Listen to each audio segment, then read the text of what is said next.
¿Qué tal? ¿Cómo están ustedes? Damos gracias a Dios por la bendición de tener esta nueva oportunidad de compartir con ustedes la palabra de Dios.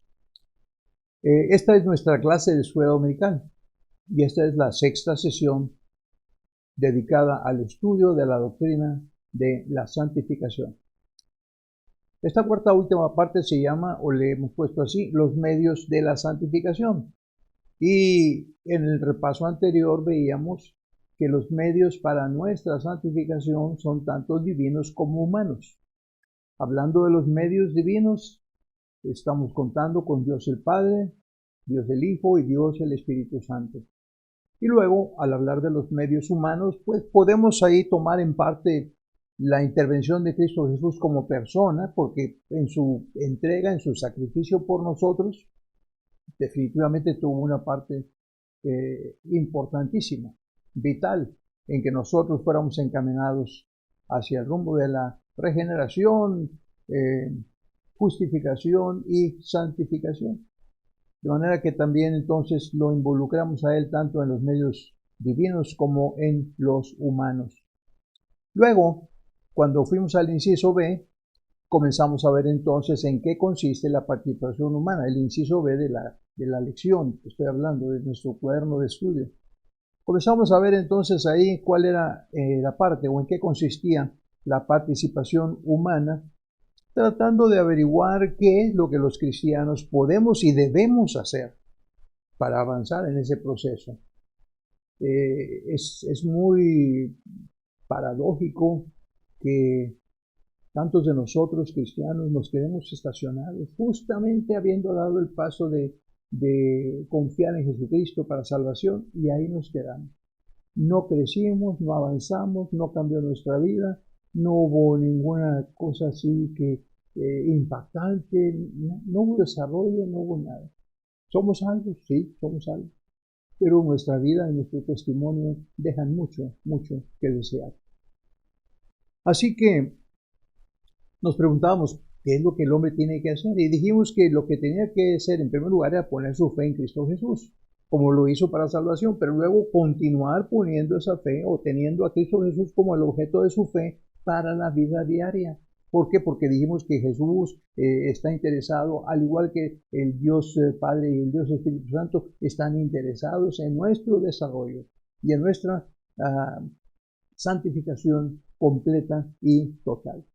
Hablamos de cuál era la participación de Cristo Jesús y luego hablamos acerca de el punto, lo dejamos por cierto apenas tocado, en la cuestión del apego al estudio y a la obediencia de las Sagradas Escrituras, en la parte final de la pregunta 21. Y dijimos que eso era algo importante y terminamos haciendo un llamado a cada uno de ustedes para que se apeguen a la palabra de Dios. Yo sé que hay partes que son difíciles, que hay partes que son complicadas, incluso si usted quiere decir cansadas, como los libros de crónicas y todo eso. Está bien, léalos, entérese, no tiene que memorizarlos, ni tiene que recordar las generaciones y todo. No, pero entérese de lo que contiene cada libro.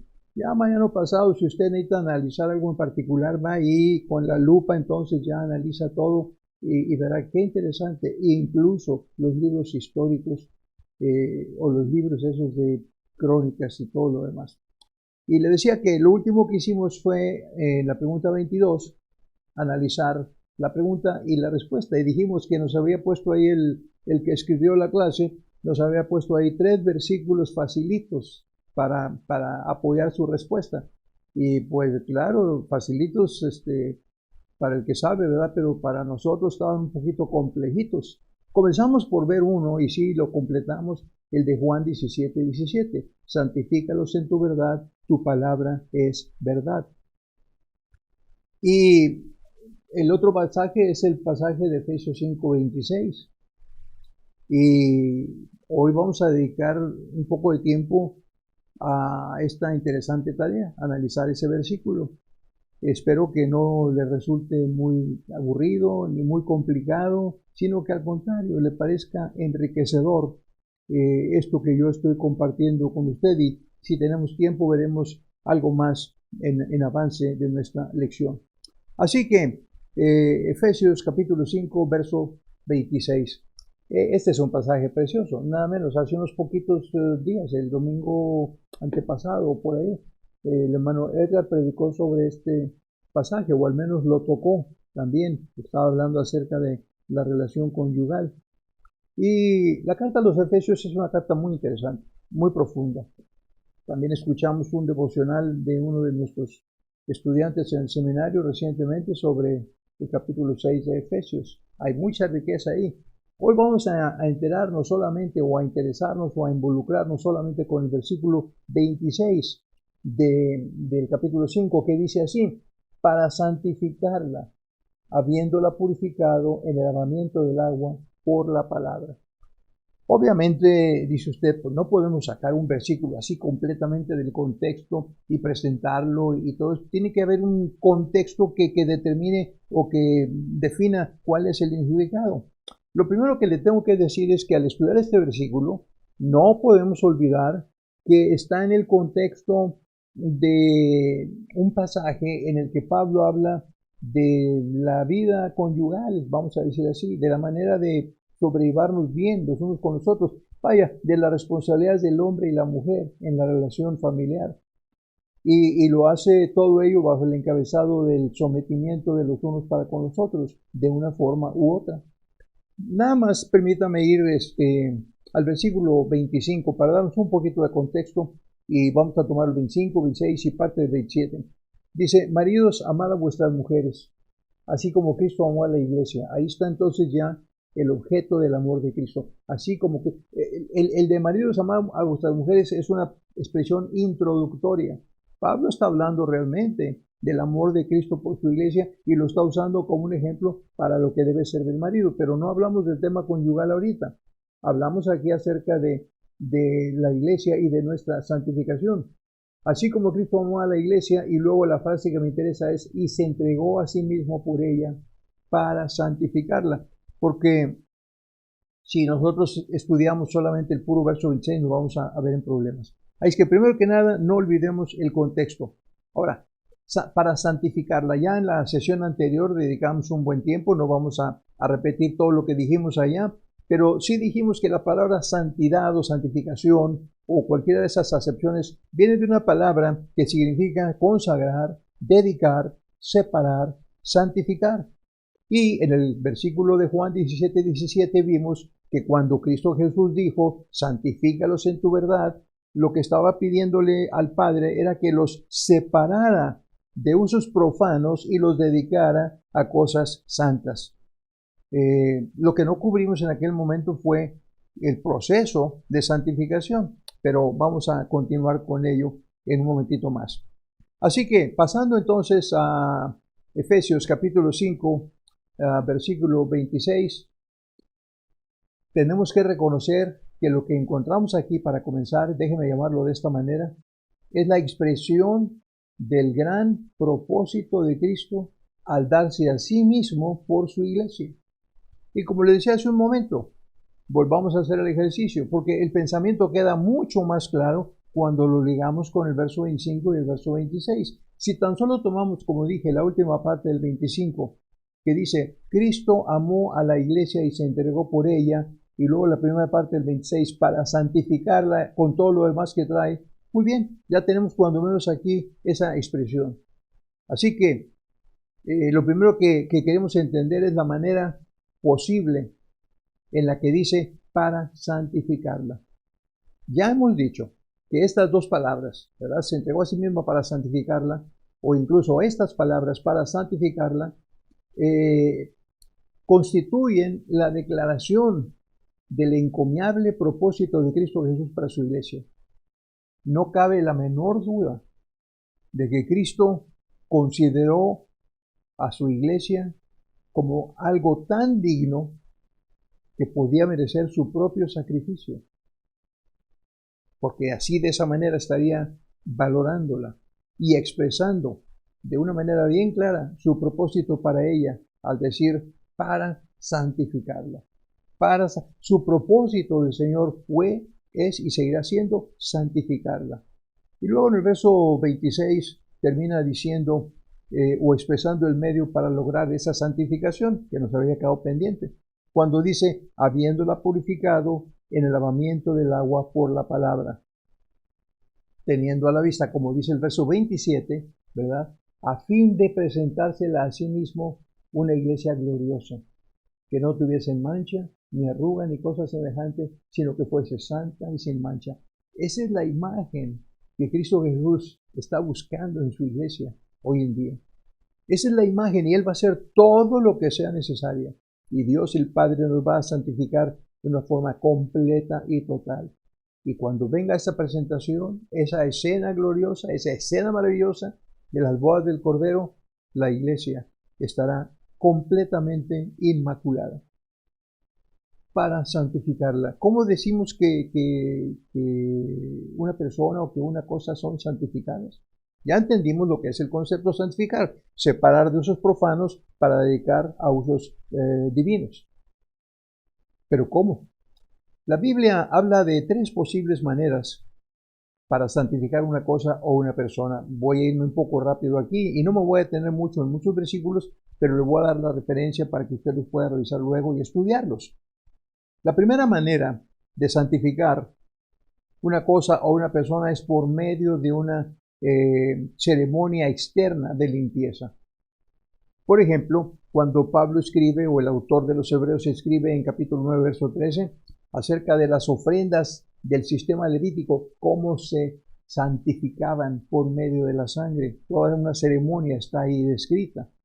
De manera que, recuérdelo, la primera manera de santificar una cosa es por medio de una ceremonia externa de limpieza. La segunda manera bíblica es mediante una expiación, según lo describen los versículos de Efesios 10, versos 10, 14 y 29, que hablan del sacrificio de Cristo para santificarnos. O sea, lo que Cristo Jesús hizo cuando murió en la cruz por nosotros fue expiar, pagar por nuestros pecados. Y de esa manera nos tomó, ¿verdad?, de los usos profanos y nos colocó ya en la ruta de los usos sagrados.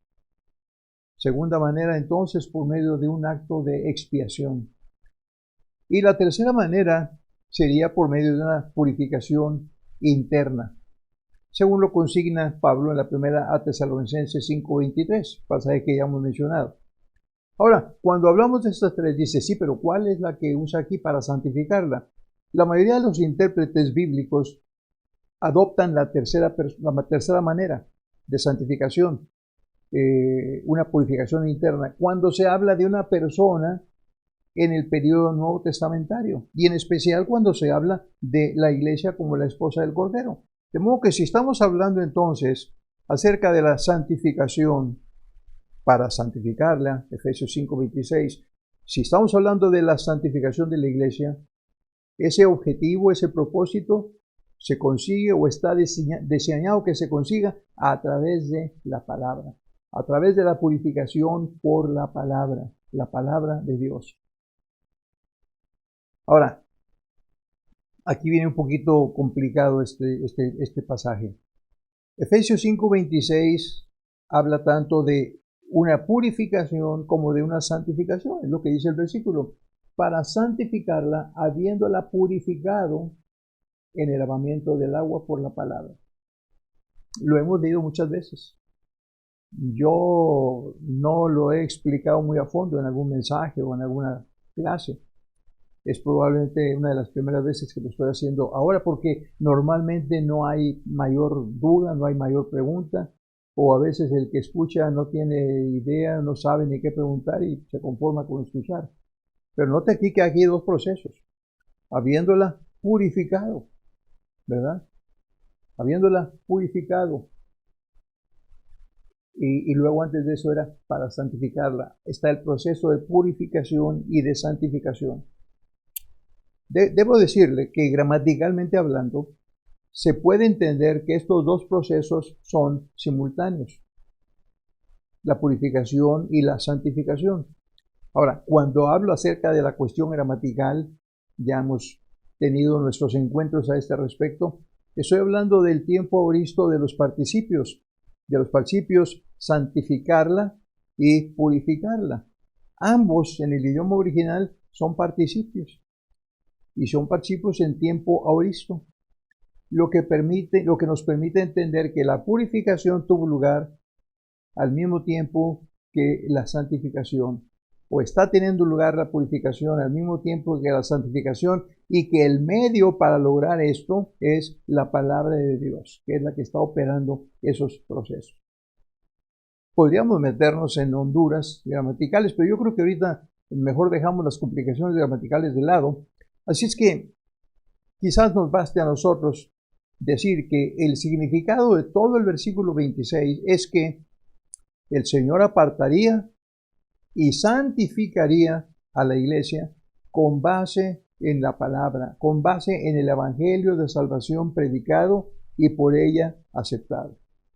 Y aquí nos apoyamos otra vez en la misma expresión de Cristo Jesús: santifícalos en tu verdad, tu palabra es verdad. Y lo usamos como antecedente. Es decir, la purificación viene a través de la palabra de Dios, o se ve acompañada de ella, o la tiene como un elemento fundamental. De otro modo no es posible. Por eso le insistía yo tanto en la clase anterior, y ahora lo hago de nuevo, en que tenemos que apegarnos a la palabra de Dios. Tenemos que comenzar a amarla, tenemos que aprender a entenderla, tenemos que estudiarla. Si tenemos que ir a tomar algunas clases de hermenéutica o de lo que sea, vamos a hacerlo, invirtamos tiempo, vale la pena, cambia nuestra vida, se lo garantizo.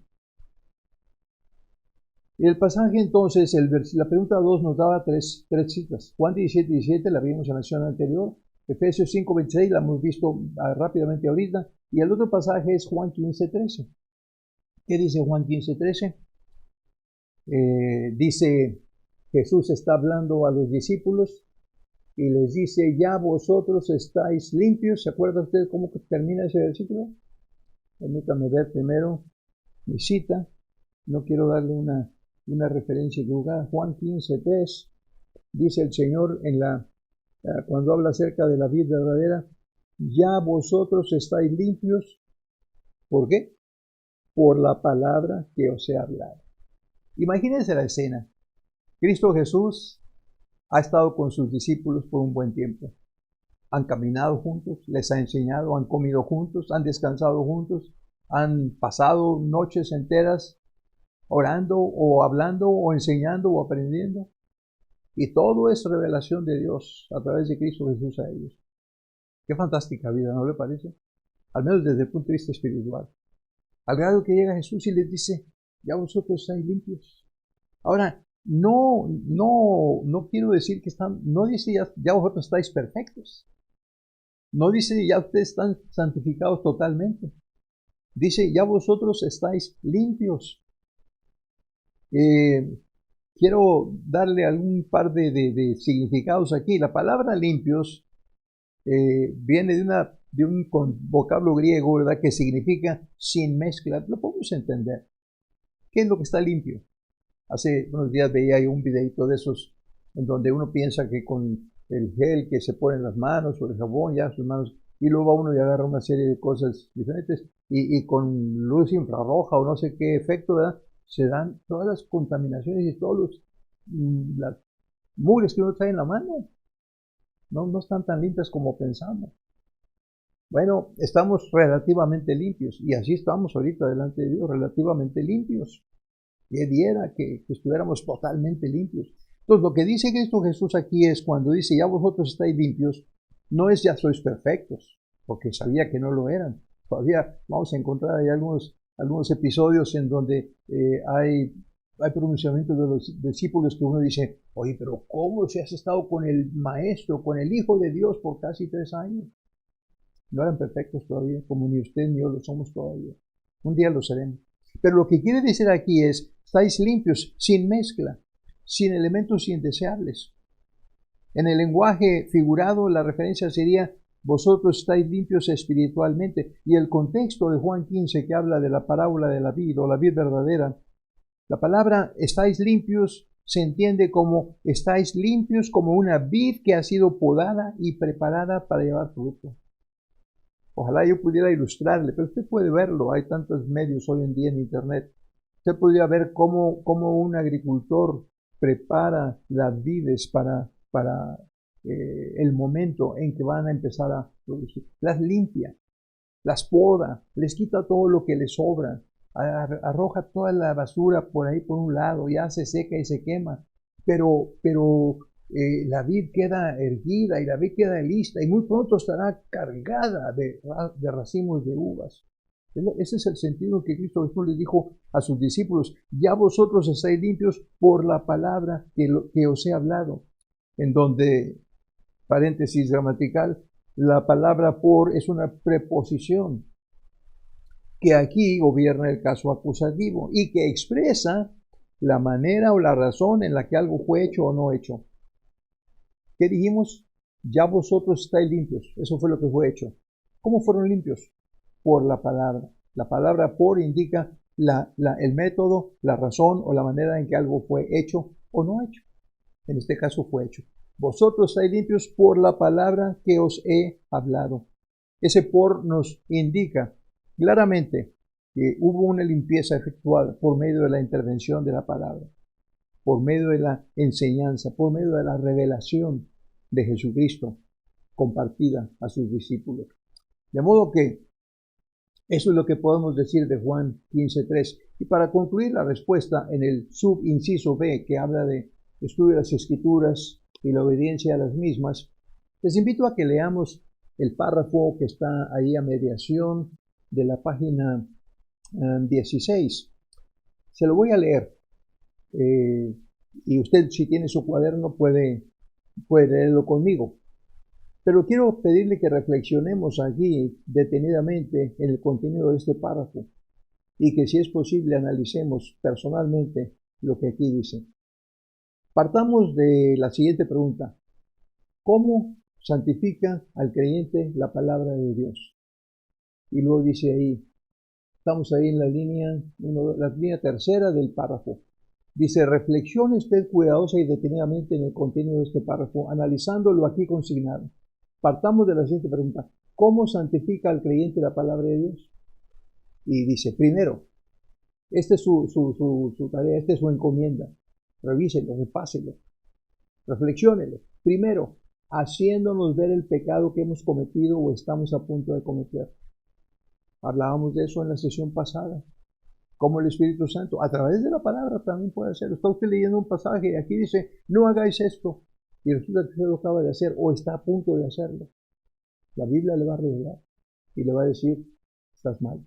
Segundo, despertando nuestra conciencia, mostrándonos que lo que hemos hecho o estamos considerando hacer va en contra de la voluntad de Dios para nosotros. ¿Qué le diré? El ser humano es por naturaleza reactivo, vengativo, vamos a ponerlo así. Me la hiciste, me la pagas. Es lo que dice el dicho por ahí, ¿eh? El que me la hace, me la paga. O el otro dicho peor: no quiero saber quién me la hizo, sino quién me la va a pagar. ¿Por qué no te puedes quedar tú con que no te la pague nadie? No, porque no puedo hacer eso. Bueno, la palabra de Dios nos puede confrontar, ¿verdad? Cuando dice, no deis a nadie mal por mal, ni maldición por maldición. Pero es que, no, la Biblia lo está diciendo. Y ese es parte del beneficio de las Escrituras. Tercero, revelándonos el carácter de Cristo y mostrándonos su ejemplo, el cual debemos seguir. ¿No decimos nosotros que amamos a Cristo? ¿No decimos que Él es nuestro modelo? ¿No decimos que Él es nuestro maestro? ¿No decimos que queremos ser cada día más como Él? Pues seámoslo. Apoyémonos en la Biblia. Cuarto, haciéndonos conscientes del recurso tan poderoso que tenemos en la influencia y poder del Espíritu Santo. ¿Cree usted que Dios es omnipotente? Claro que sí, me dice usted. ¿Cree usted que el Espíritu Santo es Dios? Pues sí, está demostrado. Entonces el Espíritu Santo puede ser también omnipotente. ¿Cree usted que el Espíritu Santo puede cambiar algunas cosas en su medio de trabajo, de familia, de relación, de qué sé yo? No voy aquí a dividir cabellos y decir esto lo hace el Hijo del Espíritu Santo. No, pero hablemos de Dios. Si Dios es omnipotente, ¿por qué no pedirle a Él que haga eso que nosotros no podemos hacer y que nos está causando problemas, dificultades? ¿Por qué no hacerlo? Y en quinto lugar, todo esto es en respuesta a la pregunta: ¿cómo santifica al creyente la palabra de Dios? Es un libro, pero es un libro vivo. Es la palabra de Dios. Y el quinto dice, proporcionándonos ideales y motivos espirituales. Ideales y motivos espirituales. Vamos a hablar un poco más de eso más adelante. No hay poder semejante al de la palabra de Dios, implantado en el corazón del creyente, para apartarlo del mundo, de la carne y del pecado. Piénselo. Todo eso en respuesta a en qué forma nos influye la Biblia en nuestra santificación. Ahí está, usted puede verlo. Continuando con la respuesta al inciso B, viene todavía un subinciso C. Este sí que se largó, ¿verdad? A, B y C. Vamos al subinciso C. Le recuerdo que estamos tratando de responder a la pregunta 21, ¿cuál es la parte de Jesucristo y cuál la del hombre en la redención? Y así, de pasado, tuvimos que enfocar también la pregunta 22, porque es como parte de la respuesta. Así que, habiéndonos concentrado en lo que constituye la responsabilidad del cristiano, hemos dicho que lo primero que tiene que hacer es poner su confianza en la obra redentora de Cristo. Ya lo hemos hecho. Segundo, necesitamos confiar en su palabra. No solo en lo que habla de redención, sino en lo que habla de santificación. Y luego también dijimos, como segunda respuesta, que tenemos que apegarnos al estudio de las Escrituras y obedecer lo que ahí se pide de nosotros. Muy bien, ya de eso hemos hablado ampliamente en esta sesión. Y yo le insisto, una vez más, espero que nunca olvidemos el importantísimo papel que juega en nuestra santificación el apego y la obediencia a la palabra de Dios. La palabra de Dios cambia las cosas, cambia la vida de las personas. Ahora vayamos al subinciso C, que habla de otros varios agentes. Y para comenzar leemos la pregunta 23 que dice, ¿qué implica la exhortación del escritor a los hebreos en Hebreos 12:14? Este es un versículo interesante, no muy citado, no muy elaborado, no muy expuesto, pero creo que lo vamos a disfrutar. Hebreos 12:14, un pedacito de texto en un libro muy amplio, muy importante. Dice así, seguid la paz con todos, coma, y la santidad, coma, sin la cual nadie verá al Señor. Yo sé que usted ha oído ese versículo, pero capaz que si le dijera dónde está, a lo mejor pues hubiera tenido que ir a la concordancia, ¿verdad?, para encontrarlo, como a veces me pasa a mí. Muy bien, seguid la paz con todos. ¿Qué implica la exhortación esta? La pregunta es, ¿qué implica la exhortación del escritor? Este es un versículo que debemos de analizar. Note que aquí hay dos pensamientos diferentes. El primero es, seguid la paz con todos.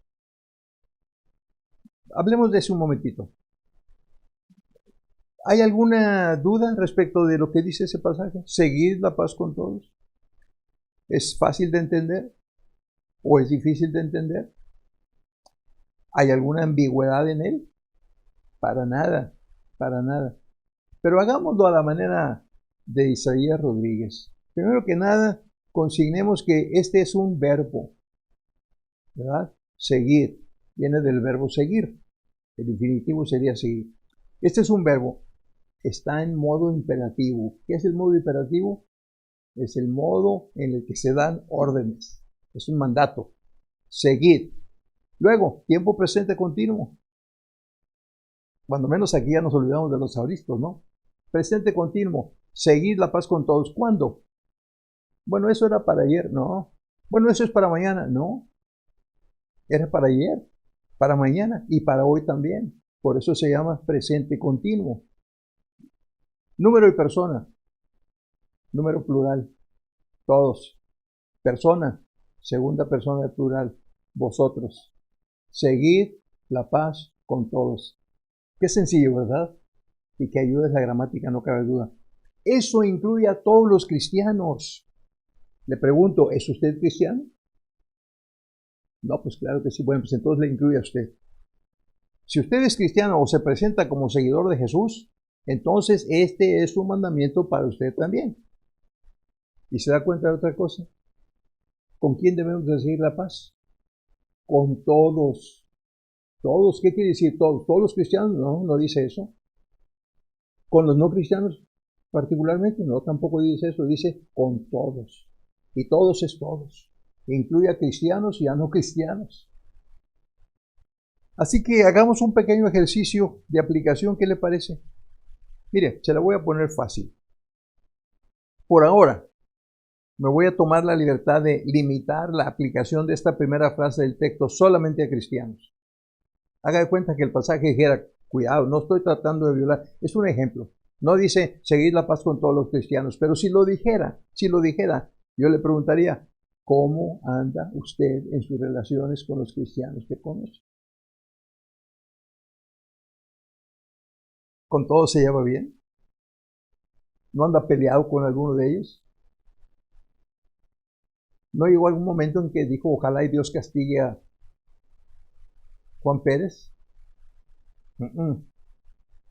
Eso no es seguir la paz con todos. Dice, oiga, hermano, pues es que está difícil porque es que algunos cristianos francamente actúan como no. Eso no dice el pasaje. El pasaje es absoluto, no es relativo. No dice seguir la paz con todos si todos siguen la paz contigo. No, no, no. Por eso me gusta la palabra de Dios, porque no anda con recovecos, no anda buscándole el lado fácil. Pero mire, yo sí le voy a poner el lado más fácil todavía. En estas condiciones no hemos podido tener mucha comunicación con los demás cristianos.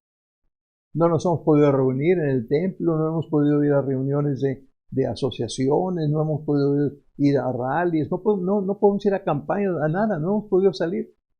Salimos a lo indispensable, aunque realmente no hay nada más indispensable que la palabra de Dios, pero como la tenemos en casa. Pero el punto al que voy es este. Como hemos estado más con familia, entonces se la voy a plantear bien facilita. Seguir la paz con la familia. Ya no son todos, ya no son los cristianos, no, es la familia. Mi pregunta ahora es, ¿cómo la ha llevado usted con la familia? Tal vez no debería hacer esa pregunta, ¿verdad? Si usted me dice, la he llevado bien, estamos plenamente en paz y hemos disfrutado esta cuarentena de una manera maravillosa, entonces, ¿sabe qué? Yo le doy la mano y le digo, lo felicito y le exhorto ahora, trate de ir más allá de la familia, al círculo de vecinos, al círculo de compañeros de la escuela, cuando sea posible, a los de juego, etcétera, etcétera. Pero si usted me responde, pues, hermano, no me ha sido posible seguir la paz, ni en el círculo familiar. Estoy en pleito con mi esposo, estoy en pleito con mis hijos, estoy en pleito hasta conmigo mismo. Entonces, ¿sabe qué? Entonces, si no hemos podido seguir la paz en familia, ¿cómo andaríamos tratando de seguir el mandato de seguir la paz con todos? No andaríamos muy bien, ¿verdad? Quiero aclararle también que la palabra original, aquí, este es mi gusto, mi placer, seguir las palabras. La palabra traducida como seguir tiene un doble significativo, un doble mensaje, uno negativo y uno positivo. Por ejemplo, en nuestra lección, ¿verdad? Y aquí hay una pequeña debilidad. La respuesta dice, pregunta 23, ¿qué implica la exhortación del escritor a los hebreos en el verso 12 y 14? Seguir la paz con todos y la santidad, etc.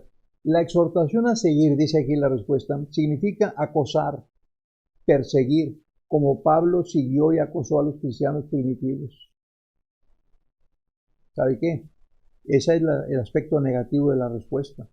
Porque el aspecto positivo sería buscar, procurar, adquirir afanosamente, ansiosamente. Podemos hacerlo también positivo. Claro, el significado no está del todo mal, pero sí, este es el negativo, mientras que también hay un positivo. Y luego aquí la lección del cuaderno, así en la segunda parte, nos confronta, pero bien duro, porque dice, nadie puede llegar a ser santo mientras duerme. El cristiano tiene que buscar la santidad con ahínco, ahí como que va al otro significado, al positivo, ¿verdad? El hombre ocioso no puede llegar a ser un hombre santo. ¿O yo? O sea, lo leo de nuevo. El párrafo está que no tiene desperdicio. Nadie puede llegar a ser santo mientras duerme. El cristiano tiene que buscar la santidad con ahínco. El hombre ocioso no puede llegar a ser un hombre santo. Como que pega duro, ¿verdad? Pero otra cosa respecto del pasaje. La segunda frase del versículo de Hebreos 12:14, la segunda parte es gobernada por el mismo verbo. Si usted ve ahí, seguir la paz con todos, coma, y la santidad, coma. Es como si dijera, seguir la paz y la santidad con todos. De manera que la segunda parte también está gobernada por el mismo verbo seguir, con todo lo que hemos dicho al respecto.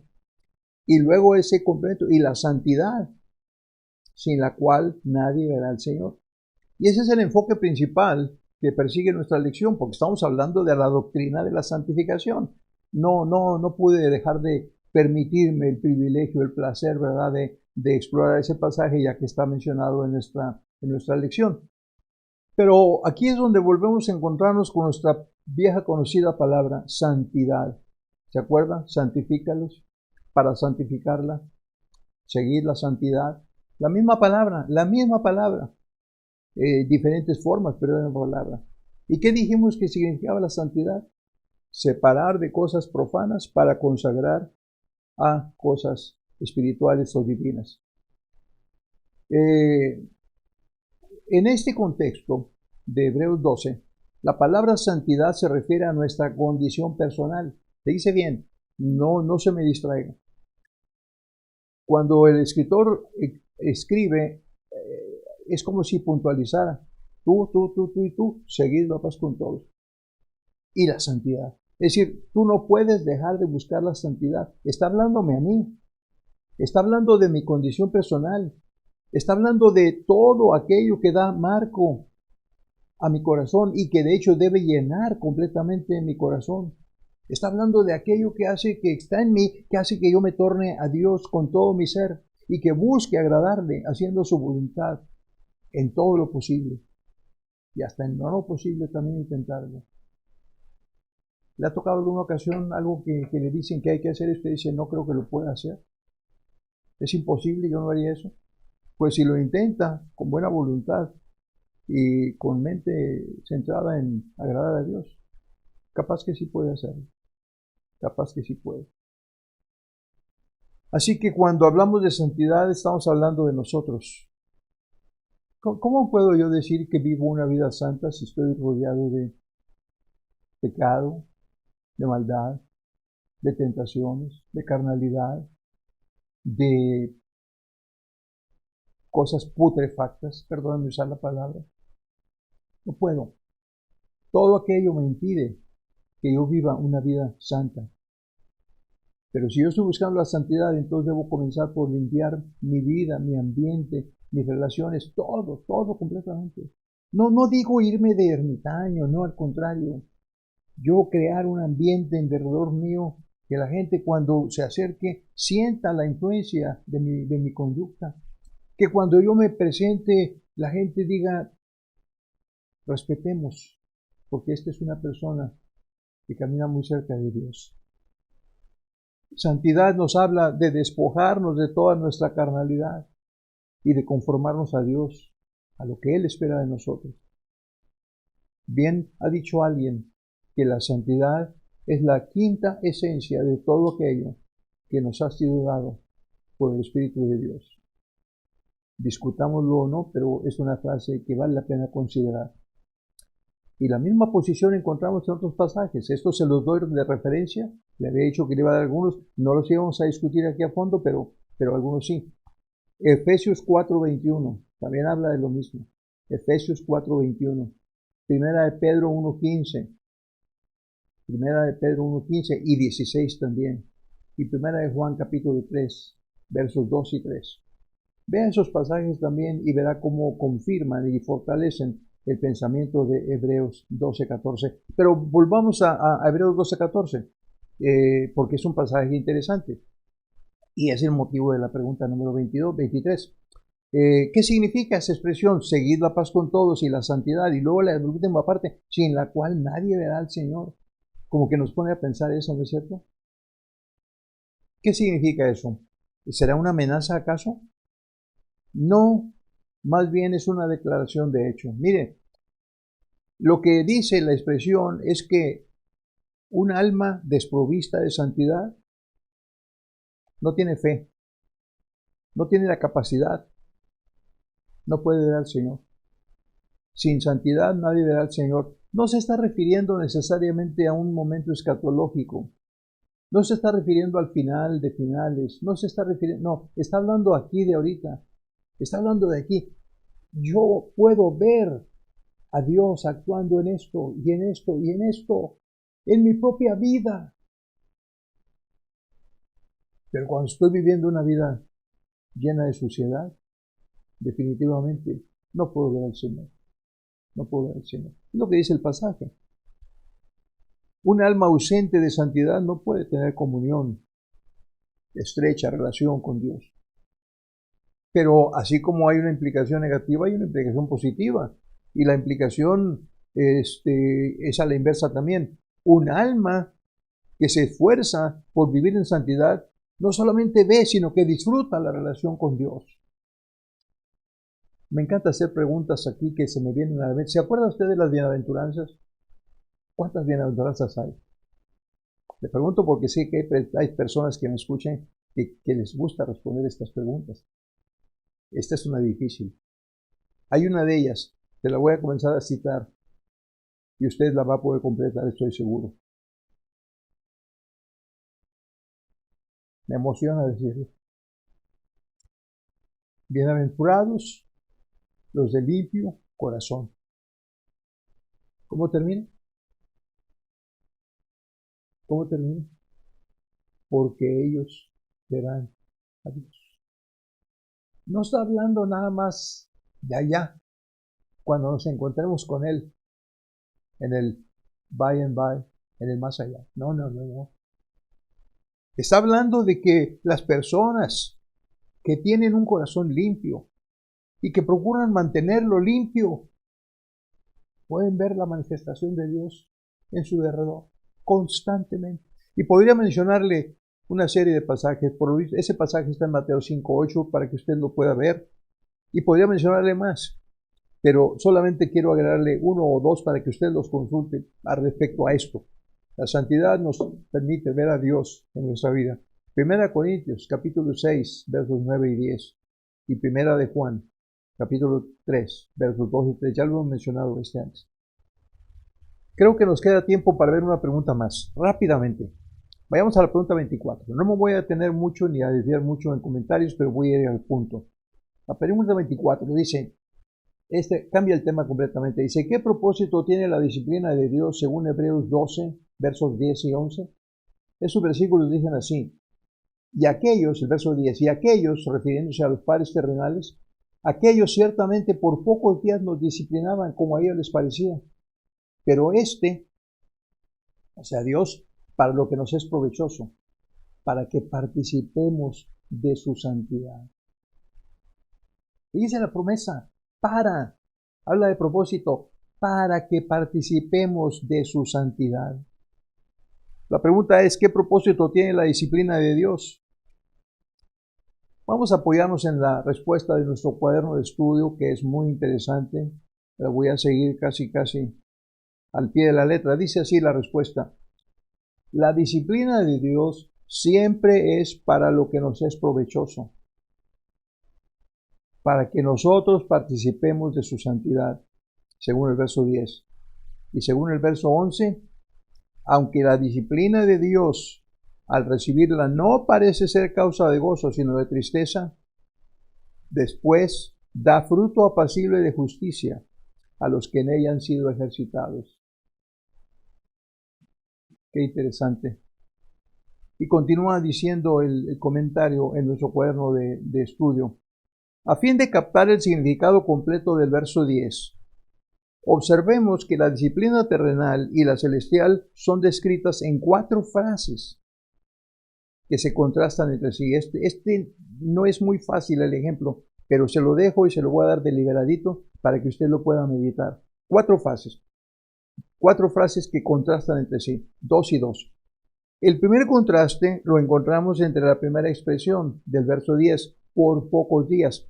Aquellos, o sea, los padres terrenales, ciertamente por pocos días nos disciplinaban.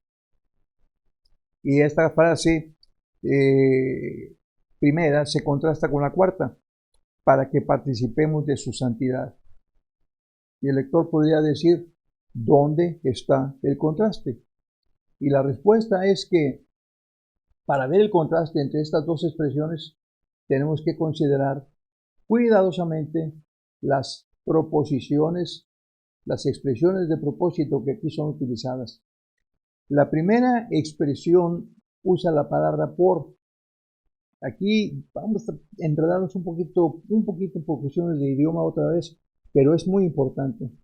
Fíjese, la primera expresión, y aquellos nos disciplinaban por pocos días,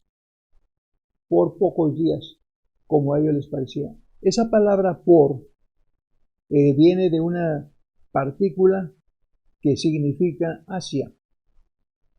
Por normalmente diría una razón, pero aquí la palabra o la preposición es pros en el griego, significa hacia. Y esta proposición implica movimiento hacia una meta, un objetivo o un propósito. Proceso en el que se implica interacción y o reciprocidad, contactos y reacciones. Pros sugiere en forma natural el ciclo de iniciación de respuesta. O también puede entenderse esta preposición como con el propósito de. En otras palabras, este uso de por no se refiere tanto al tiempo que duraba la disciplina. La expresión por pocos días nos confunde porque dice, sí, pues por el tiempo que estábamos sujetos a ellos como hijos, adolescentes. Mientras tanto, mi padre decía, mientras usted esté aquí en esta casa, yo mando y usted está sujeto a mí. Y usted hace lo que yo le digo. Y pues, ¿cómo discute usted eso? Hasta el último día, y aún después de que salí de la casa, mi padre siempre fue objeto de mi respeto. Bueno, diría casi siempre. Nunca personalmente, nunca a su cara, pero no fui un hijo muy fácil. Pero repito, con el propósito de, este uso de por dice no se refiere tanto al tiempo que duraba la disciplina que nos aplicaban nuestros padres, porque el tiempo aquí es indefinido, sino el propósito para el que nos estaban preparando a través de esa disciplina. No es un por de duración de tiempo, sino de dirección. Por otra parte, la preparación que Dios nos está dando es para la eternidad. Es para la eternidad. Para que participemos de su santidad. ¿Cuánto tiempo vamos a participar de su santidad? El resto del tiempo. La preposición aquí usada en el texto original es epi, cambia de por en la primera expresión a para qué. Por pocos días es una preposición, para qué es otra preposición y la preposición es epi, ¿verdad?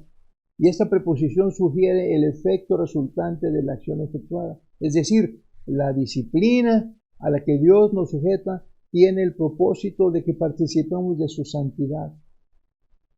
Me gusta, nuestra versión Reina Valera precisamente usa esa expresión, para. Dice, y aquellos ciertamente por pocos días nos disciplinaban como a ellos les parecía, por pocos días, pero para lo que nos es provechoso, para, por y para. El segundo contraste se presenta entre la segunda frase y la tercera. La segunda frase dice, como a ellos les parecía. O como les parecía bien a ellos. Está bien, cualquiera de las dos traducciones es buena. Y la tercera frase dice, para lo que nos es provechoso.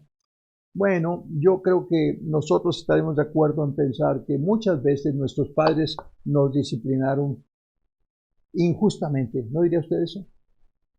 Claro, ya usted está grande, ya usted dice, no, mis padres no, ellos sabían, me conocían perfectamente, mis padres eran muy sabios, y lo eran, no lo vamos a discutir. Pero, francamente, no hay padres perfectos. ¿A poco usted, que es padre de familia, podría decir, yo nunca me he equivocado al disciplinar a uno de mis hijos? ¿Nunca? ¿Qué tal si le preguntamos a uno de sus hijos? ¿Cuántos varazos le daba cuando estaba chiquitos? ¿2? ¿3? ¿Nunca se le pasó la mano? Nunca lo agarraron enojado y lo hicieron desesperar y hasta que llegó el referee y ahí dijo, ya déjalo, ¿verdad? ¿No es cierto? Porque no somos perfectos, no somos perfectos. Por eso la frase está muy bien dicha, como a ellos les parecía o como les parecía bien a ellos. Pero la otra frase es para lo que nos es provechoso. En la disciplina que los padres aplican a los hijos entran elementos tales como preferencias. No deberíamos hablar de esto, nos vamos a meter en líos, ¿verdad?